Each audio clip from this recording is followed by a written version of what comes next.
when the HOA secretly demolished my family's 80-year-old dam right in the middle of my daughter Autumn's wedding. The entire neighborhood began to flood. They tried to justify it with claims of unpaid fees, but I'm a former Army Corps engineer, and water has always obeyed me. Now the truth is finally surfacing, and someone's about to drown in the consequences. They called my great-grandfather's dam an eyesore and a safety hazard, so they bulldozed it while I was away at the reception. I came home to find 80 years of hand-cut limestone blocks reduced to rubble, muddy water rushing wild, and the thick smell of diesel fumes hanging in the evening air. The controlled flow that had protected our neighborhood since 1943 was destroyed in just 4 hours by a woman who'd moved here from California only 2 years earlier. There she stood, Cordelia Blackthorne, on her pristine deck, sipping what looked like champagne, watching Raw Creek water flood into her own subdivision's storm drains.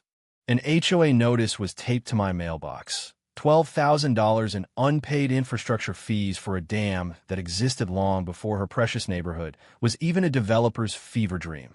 Here's what they don't teach you in HOA president school. Water always wins. And I'm a retired Army Corps engineer who's about to give it some very specific directions. My name is Ezekiel Ironwood. Zeke to anyone who's earned the right to skip the formalities. I'm the third-generation owner of 15 acres that my grandfather Jeremiah carved out of the Missouri wilderness back when men solved problems with dynamite and determination instead of lawyers and homeowners associations. Jeremiah built our dam in 1943 with hand-cut limestone blocks and old-school German engineering. No mortar, just precisely fitted stones that held back seasonal floods for 80 years. Every spring you could hear the gentle trickle of controlled water over those worn stones, smell the wet limestone mixed with wild mint along the banks, and feel the smooth texture of rocks polished by decades of patient flow. I inherited more than property when Jeremiah passed. I got his stubborn streak and 23 years of Army Corps experience. After 3 tours and a medical retirement, I was content living in our modest farmhouse, watching Autumn grow up where bullfrogs sang evening concerts and sunlight filtered through oak branches like nature's own stained glass. Then the developers came. Willowbrook Estates sprouted around us in 1995 like mushrooms after rain. Cookie-cutter houses for people who thought rustic charm was something you bought at Pottery Barn. Our creek became their water feature. Our flood control became their eyesore. Most neighbors were decent folks, but every subdivision needs its queen bee. Ours came with a California driver's license and the social skills of an aggressive wasp. Cordelia Blackthorne, former city planning assistant, current HOA president for 3 terms running, future migraine in designer clothing. She drove a white Tesla that never picked up road dust, kept the yard so sterile it could double as a surgical suite, and had perfected smiling while mentally calculating how much her backward local customs cost her portfolio. The first shot came 2 months after Autumn's engagement. She stood on my porch in jeans that probably cost more than my disability check. Mr. Ironwood, we need to discuss your property's integration with community standards. Integration, like I was defective software needing an update. I reminded her my property was here before her community existed. She dismissed my hand-carved porch post with the same look she'd give roadkill. She produced a thick folder. Safety concerns, liability exposure, my lifestyle, incompatible with investment protection. Code for, you people don't belong here. I offered compromise, inspections, maintenance, whatever kept the peace. But she had the predatory look of someone who decided you're the nail and she's the hammer. She called Child Protective Services, claiming my property was unsafe for children because Autumn visited with her fiancé's kids. Anonymous tip, of course, timed surgically during wedding planning. The harassment had begun, and Cordelia had declared war on 4 generations of my family. But she miscalculated one thing about retired military engineers. We build things to survive people exactly like her. 3 weeks after the CPS visit, which ended with the social worker apologizing for the malicious report, a certified letter arrived, $12,000 in retroactive infrastructure fees. According to HOA consultant Brantley Blackthorne, yes, same last name, my dam negatively impacted downstream systems and required remediation fees. Twisted logic. My pre-existing dam was retroactively responsible for improvements they made to handle runoff from houses built on a floodplain. Like blaming the lighthouse for the rocks. I'm a paranoid retired engineer who believes in documentation. A quick search revealed Brantley was licensed in Texas, but practicing hydrology in Missouri without credentials. My sergeant's old advice, always verify the license before you trust the expertise, just saved me $12,000 and handed me a legal sledgehammer. I filed complaints with the Missouri Licensing Board, demanded itemized breakdowns, and requested budget transparency at their meeting, in front of 63 residents who realized they'd funded a personal vendetta.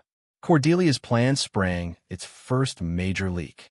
She fired back with defensive emails, secret board meetings, and escalating pressure, daily letters, county inspectors, newspaper complaints. But I discovered her legal fees came from emergency assessments on every resident. Dalton Greystone, a retired teacher, showed up furious. I've been paying to destroy your family's dam. What did we vote for this? Never. I contacted environmental lawyer Marlo Chun, specializing in water rights and HOA grudges, filed FOIA requests, and documented every violation. The HOA lacked authority over pre-existing properties. Decisions violated Missouri sunshine laws. Assessments were illegitimate. Community fractured. Longtime residents like Dalton and widow Savannah Riverside organized, questioning finances. Clandestine kitchen meetings brewed coffee and determination. Cordelia issued a 48-hour abatement notice claiming catastrophic deficiencies. Time for Autumn's wedding weekend. She assumed I'd prioritize the wedding over legacy. Wrong. Engineers design structures to survive human disasters too. Wedding morning, crisp October day. I adjusted my dress uniform when heavy machinery roared. 6 a.m. Excavators positioned like vultures. Cordelia in designer boots, clipboard in hand, directing gleefully. Emergency safety order. Protecting the community from your negligence. I demanded to see the order and report. Dates didn't match. Permit expired from unrelated project. I called to the arriving guests. Document this. Destruction of private property with fraudulent paperwork during a family celebration. Guests, including retired Judge Clarence Whitfield and Chaplain Father Benedict Stone, recorded everything. The claw bit into limestone. Controlled water rushed wild. Within hours, what took months to build was rubble. Ceremony relocated to church basement. Autumn's dress hem mud-stained. 150 witnesses furious. Flooding hit HOA areas immediately. Poetic justice. Local news ran wedding day demolition footage. Social media exploded with hashtag Justice for Zeke memes. Then the game changer. Flood scatter documents from Cordelia's yard landed on my property. Water-damaged records showing $847,000 HOA debt from beautification. Payments to fake Blackthorn landscaping. $200,000 plus for nothing. Offshore transfers. She planned to destroy my dam to trigger insurance payouts, covering her embezzlement. Marlo called it wire fraud, mail fraud, insurance fraud, conspiracy, money laundering. Federal case. We built a coalition.